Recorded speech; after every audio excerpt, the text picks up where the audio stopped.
Hello class, I welcome you all to this session. This session we are going to discuss about delegation and decentralization. We need to finish this topic. So this session we are going to focus on concept of delegation. What do you mean by delegation? It is a transfer of authority to subordinate. Who transfers? Superior will transfer authority to subordinate. So this is the meaning of delegation. I have what is given in your textbook. So just go through it so that we will get little more inference. Delegation refers to transfer of authority. Yes, we know that delegation means it is transfer of authority from superior to subordinate. That also we know. Entrustment of responsibility and creation of accountability. Now, entrustment of responsibility and creation of accountability for performance, which helps a manager to extend his area of operation. Here, manager is the superior, okay, to extend his area of operation, as without it his activity would be restricted only to what he himself can do. Okay, so what is the meaning? It means because of delegation, the superior will be in a position to explore more activities than his traditional activities. Now, if he delegates some authority to his subordinate, his job is free. Does it mean that he is not responsible or accountable? It is not so. He has to make sure that the subordinate do it in his style, but the work is completed, okay, to the appropriate standard.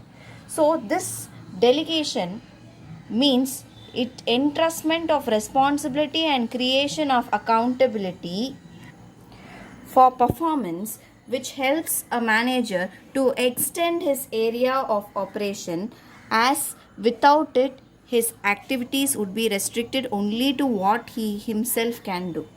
So it involves a lot of new people to join hands to do an activity. Now, Lewis Allen is a well-known, management person. Okay, so this person has defined delegation. In the process, a manager follows in dividing the work assigned to him.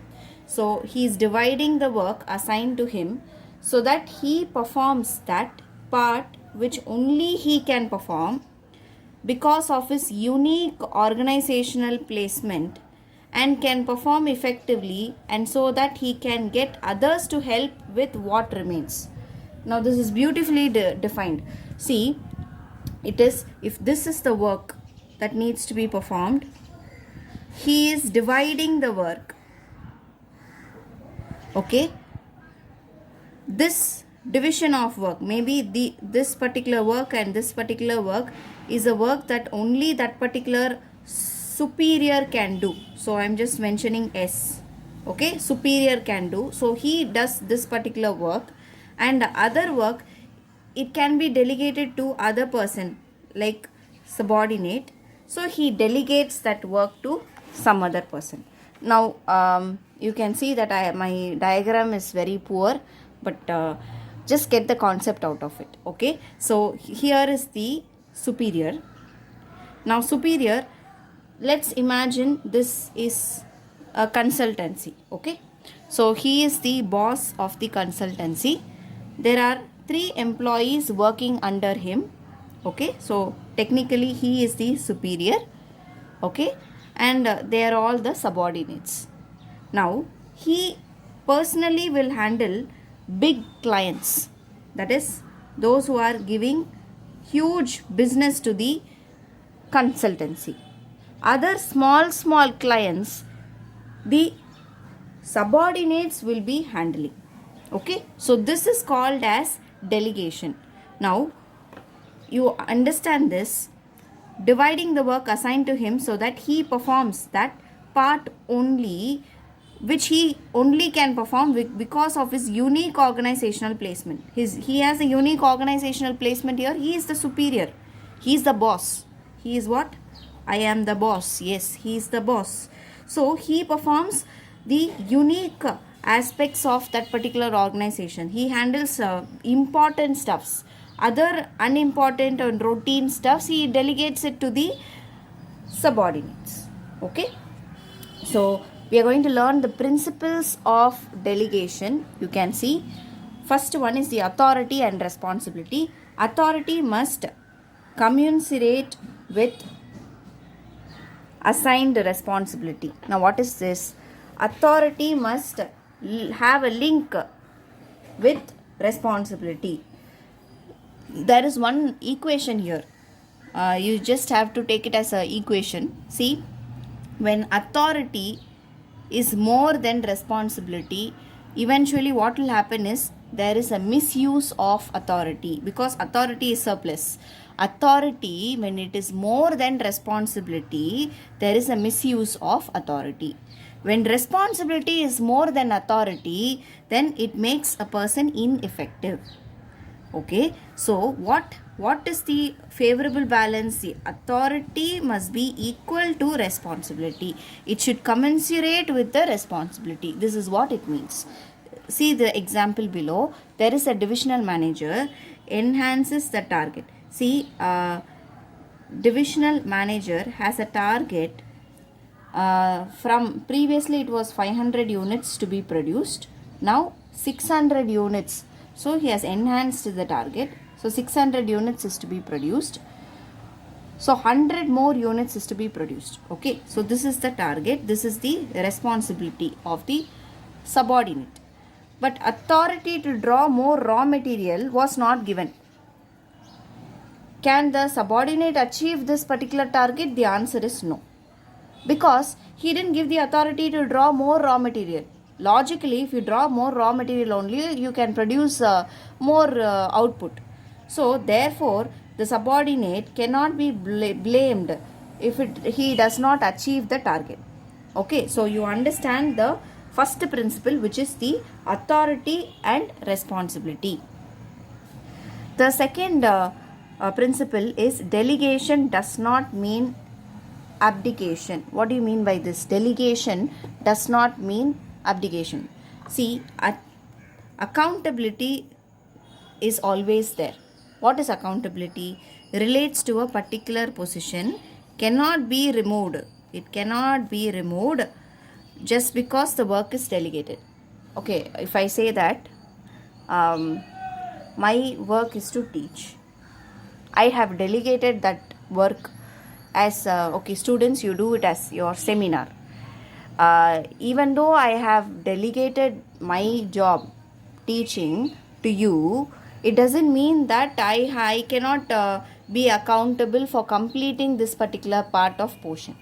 Okay, so what is this? Even though I have delegated, I should check whether each student in the particular class have understood this part.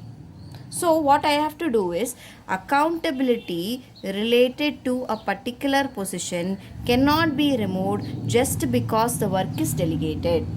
So the principle of absoluteness of accountability is very important. What is absoluteness of accountability? It means a person cannot escape from the responsibility for any default or mistake on the part of his or her subordinate. See, the work, whatever the subordinate has done, will be the responsibility of its immediate superior. Okay, so I'm just showing you an example. Now here is a director. Director is fixing up a target of 1,000 laptops to be sold. Okay, this target is being given to the marketing manager.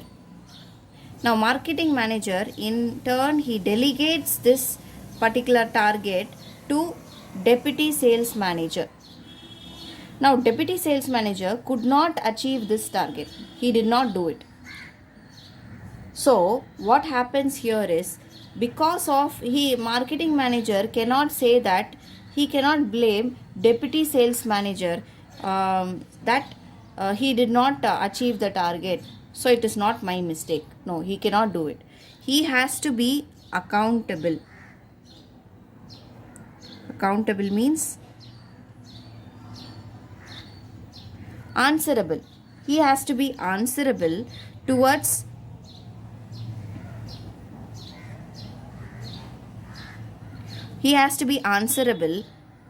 the work of his subordinate to the superior. Okay, so this is what it means. The third principle is the accountability granted to a subordinate can be taken back and redelegated to some other person. Now, the authority, if it is granted to A, now A is not performing well, that can be taken back and granted to B. Okay, so it can be done like that. So there is no restriction for not transferring. The next part of delegation is elements of delegation. What are the elements of delegation? Now, delegation is the entrustment of responsibility and authority to another and the creation of accountability for performance. So this is also given by Lewis Allen. So what are the elements? Basically there are three elements, which is authority, responsibility and accountability. Authority, you all know what is the authority meaning. It is a right of the superior to command his subordinate and to take action.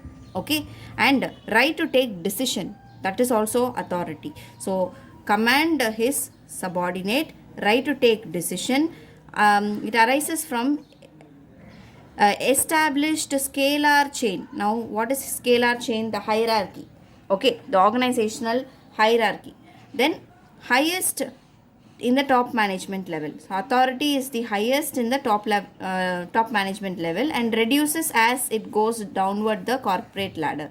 Okay, so highest in the top management level, helps to maintain order and give direction of work. Now helps to maintain order and give direction of work. So it helps in direction. So superior is communicating, subordinate is under compliance. So once superior communicates something, subordinates has to compile or do that particular task. That is, he has to compile do that particular task. That is called as execution. So compliance is important here in the part of subordinate. Superior can release guidelines to the subordinate. Okay, and then the second element is responsibility. Responsibility is the obligation of a subordinate to perform the assigned duty. So obligation of a subordinate to perform the assigned duty. What is this? It is an obligation. You should make sure that you understand. Obligation means you have to do it. It's a commitment. Responsibility flow upward. So if you have superior and subordinate, subordinate will be responsible to superior. Then the third is accountability. Accountability is nothing but answerability for final outcome of assigned task. It cannot be delegated and flows upward. So it flows upward. So from subordinate to superior. Okay, accountability. Now there are some difference between these elements of delegation. So question may be asked they may give you a case study and ask you to identify what are the elements that is being reflected in that particular case study, and asking you to differentiate between the elements of delegation. So on the basis of meaning, authority is the right to command. Responsibility is the obligation to perform. Accountability is answerability to outcomes. Origin is formal position. See, because of formal position only you have authority. Responsibility, there is delegated authority. What is responsibility? The origin is you delegate the authority, then only there is a birth of responsibility. Okay. And what is the origin of accountability? It is responsibility. So for what comes first? Authority comes first. Because of authority, you delegate a work, responsibility is born. Because of responsibility, accountability is born. Okay, so it's like a chain. Then how it flows? Authority has a downward flow, that is, it flows from the superior to subordinate. Responsibility has an upward flow from subordinate to superior, and accountability also has an upward flow from subordinate to superior. Now delegation, can authority be delegated? Yes, it can be delegated. Can responsibility be delegated? Partly it can be delegated, partly certain responsibility you cannot delegate. And accountability, can it be delegated? It cannot be delegated. So accountability cannot be delegated. So these are the things that you need to learn. So the next class we will be discussing the importance of delegation. So keep learning. Thank you class. I'll see you in the next video.